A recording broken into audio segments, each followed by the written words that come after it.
You're listening to Productivity Straight Talk with your host, Amber De La Garza.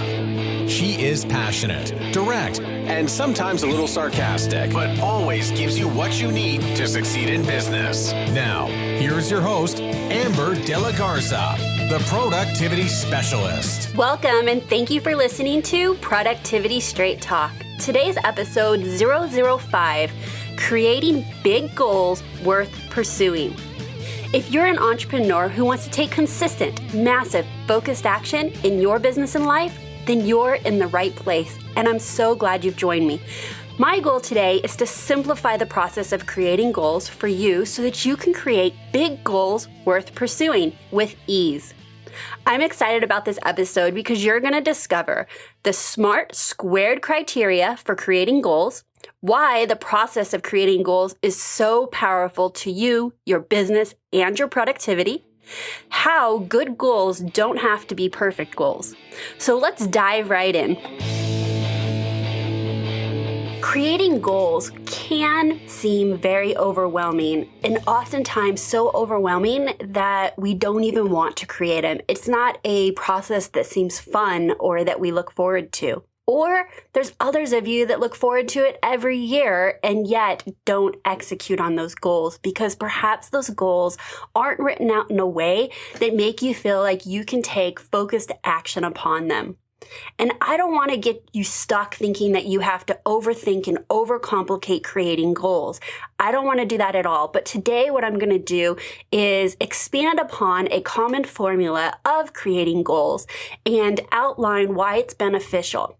Now, I am a big believer that while goals and having goals are super important to keep you focused on what it is you want to accomplish, I believe that creating the goals can be just as powerful for clarity. For my clients, I am all about finding clarity. Oftentimes, we take inactivity in our business or the wrong activity in our business because we're not really clear about what it is we want to accomplish or how we are going to accomplish that. And so the whole exercise of creating really clear goals is super powerful. I have created a worksheet that I would love for you to download. You can go to theproductivityspecialist.com/105 download. And this is the SMART squared goal creation worksheet. Now, we're going to definitely be diving in on this episode on all of the elements of this model or formula, however you'd like to look at it. But if you are driving and just listening to me and you actually want to take this formula and create your goals and or edit your current goals using this SMART squared strategy, then you can download that at theproductivityspecialist.com/105 download. All right, so I told you a little bit about it, SMART squared. SMART is a well-known acronym that provides some great criteria for creating goals. I prefer to create my goals following what I'd like to call the SMART squared model. And it addresses variants of the common acronym as well, thus giving more helpful criteria to create our goals. And so it's really a self-discovery process of what our goals are really going to be. I want you to view SMART squared as a criteria, as a suggestion for creating your goals instead of rules that you absolutely have to abide by. Like I said, it's about the process of creating the goals, and there is no perfect written goals or perfectly created goals. And in fact, at times your goals are going to be updated and revised as you have new information or as your market changes. And so this is really about the process of creating goals and how that can give you the clarity and focus you need to take that massive action in your business. Now, SMART is generally associated with S is for specific, M is for measurable, A is attainable, R is for results-oriented, and T is for time-bound. What I did is take that and expand upon it to give you SMART squared. So let's start with S for strategic. Strategic goals will align with other goals that you have. Strategic goals will also be, let's just say you have a 1-year goal or a 3-month goal. Those will strategically align with your 5-year goals. And likewise, your goals will align with each other. So for example, if you have a very aggressive goal in your business, which will require you to work perhaps 6 days a week, 10, 12 hours a day, and on the other hand, you have a goal to spend a specific amount of time with your family or go to the gym for an hour and a half every day, those goals might be fighting with each other. And so you really want to make sure that when you look at all of your goals, that they are definitely strategically supporting each other. S, specific.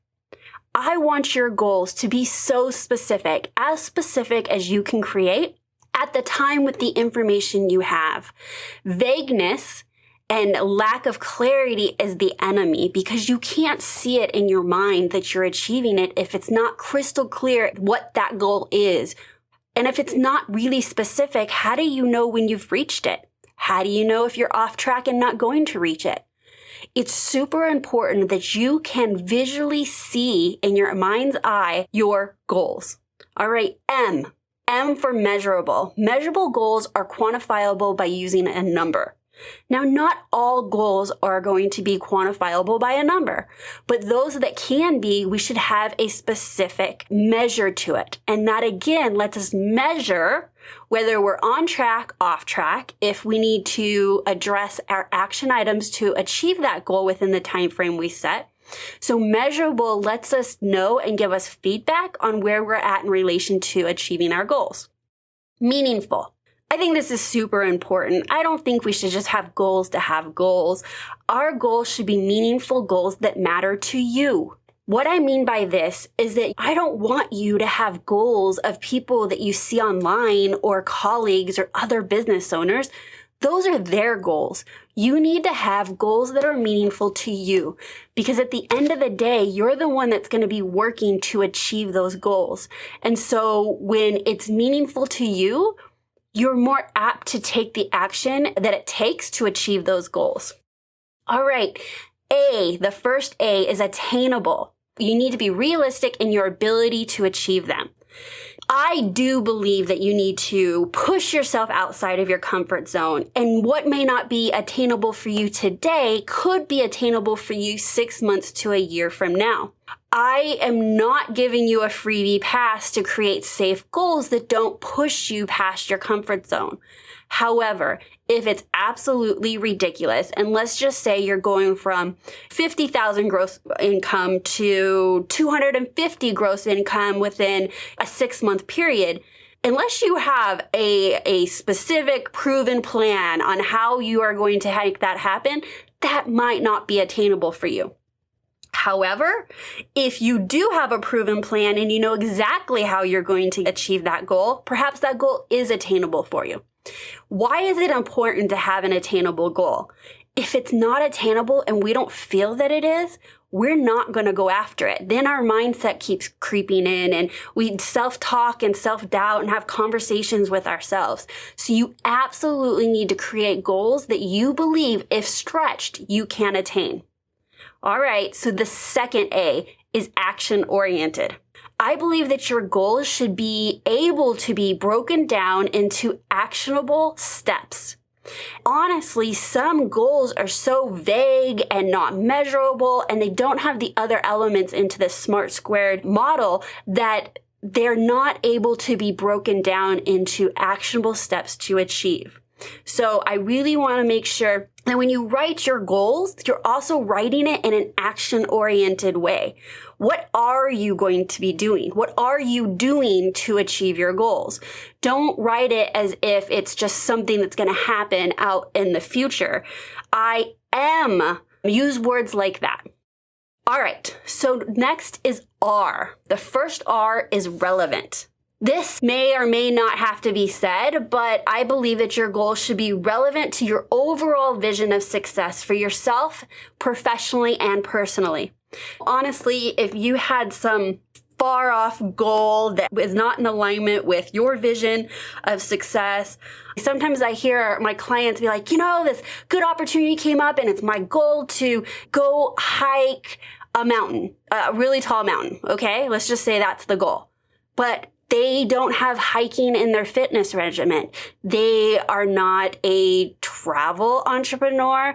everything about that goal would pull them away from their other goals that are important to them.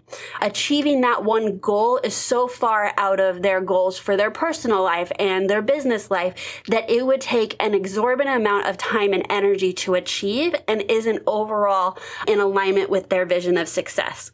I think you know what I mean, and what you need to do is fill in the blanks for maybe something that you've gone after that seemed interesting or piqued your interest, but yet didn't really get you to what you consider a vision of success. The second R is rewarding. Goals have to be rewarding. This is very closely related to meaningful to you, but I would love that when you achieved your goal, that you got a positive payoff on it, that it was very rewarding for you. Often, your goals are going to be about making a certain amount of money in revenue. If money doesn't motivate you and money isn't meaningful to you and you don't really feel rewarded with money, what is that money going to do for you? What can that money buy for you or give you the opportunity to experience that is rewarding? You need to be really clear about if you achieve that goal, what can it do for you in a rewarding, positive way? Time-bound. Time-bound goals have to be deadline-driven. Do not create a goal that does not have an end date. It's like driving a car without a destination. It honestly doesn't work. You really don't know where you're going, even if you know what it is you want to achieve. But if you have no timeline to it, it's really pointless. Now, the catch with a timeline and being time-bound is that you know you created this timeline. Nobody created it for you, that it's kind of a false created timeline. And so I want you to consider this a hard and fast deadline. I want you to consider this a deadline as if you were working in corporate or you had a job and you needed to hit a project deadline or hit a specific goal on a specific time frame. I want you to honor and respect yourself as you would anybody else. I know you're listening to this. You're entrepreneurs. You have clients. And oftentimes with clients, you have deadlines. I know that of integrity, to grow your business and to give the service that you want to give, you're going to hit those deadlines. It is just as important to hit those deadlines for yourself and to respect yourself. The next T is trackable. Trackable goals can be measured in terms of your progress towards achieving them.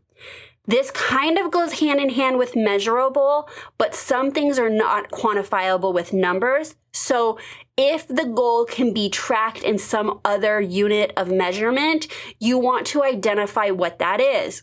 You don't want to say something like, I want to lose weight. That is not trackable. It's not specific. So how many pounds am I losing on a weekly, monthly basis? That is a trackable goal. That's also measurable because now I'm saying I want to lose 15 pounds by December 31st. And so as I proceed towards that December 31st deadline, I've now hit measurement dates, either weekly or daily. I don't really recommend that, but on your weight, I can go up and down. So let's just say you measured and it was trackable on a weekly basis. Our goals, when we track them and get that feedback, it's letting us know if we are on track to achieve them by the date that we created them.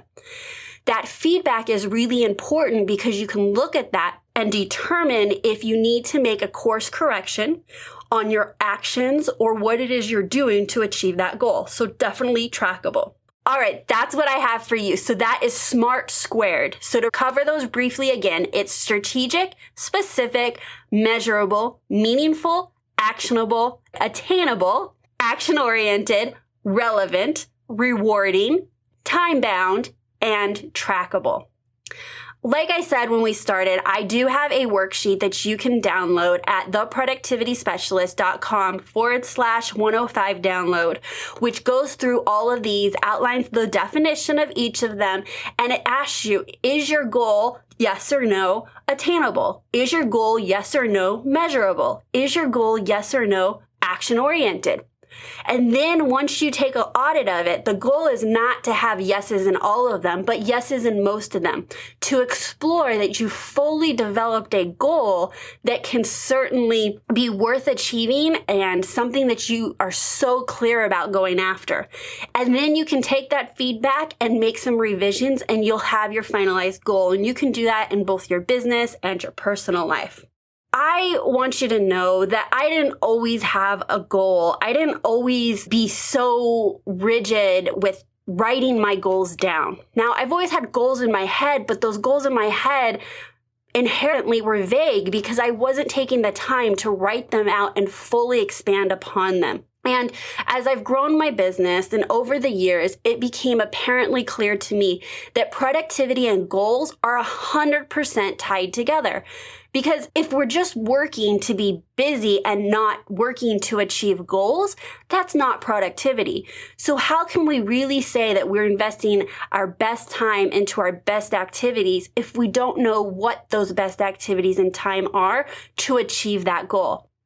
Please remember to view the SMART squared criteria as a suggestion for creating goals instead of rules that absolutely need to be abided by. Writing down your goals is a necessary step towards achieving them, but it's not enough. You need to have a plan on how you're going to achieve those goals. You need to spend the majority of your energy on executing your action plans, not creating them. So while today's episode was on how to create goals, the next solo episode 007 is going to be on focusing on how to tackle your goals with tactical precision. Now go create or edit your goals so that you can take consistent, massive, focused action in your business. While I have loved having you listen to Productivity Straight Talk, I need to be straight with you. No change, no change. Without taking action, nothing will change for your business or you. So based on what you learned, what are you going to take action on today? To share your actionables and receive support, guidance, and motivation from entrepreneurs just like you, join us inside the Productivity Straight Talk private Facebook community. You can join by going to productivitycommunity.com. So that's my straight talk for you today. I look forward to next week when we'll be speaking to Mike Rayburn all about unselfishly letting go to make your business grow. Until next time, have a productive week.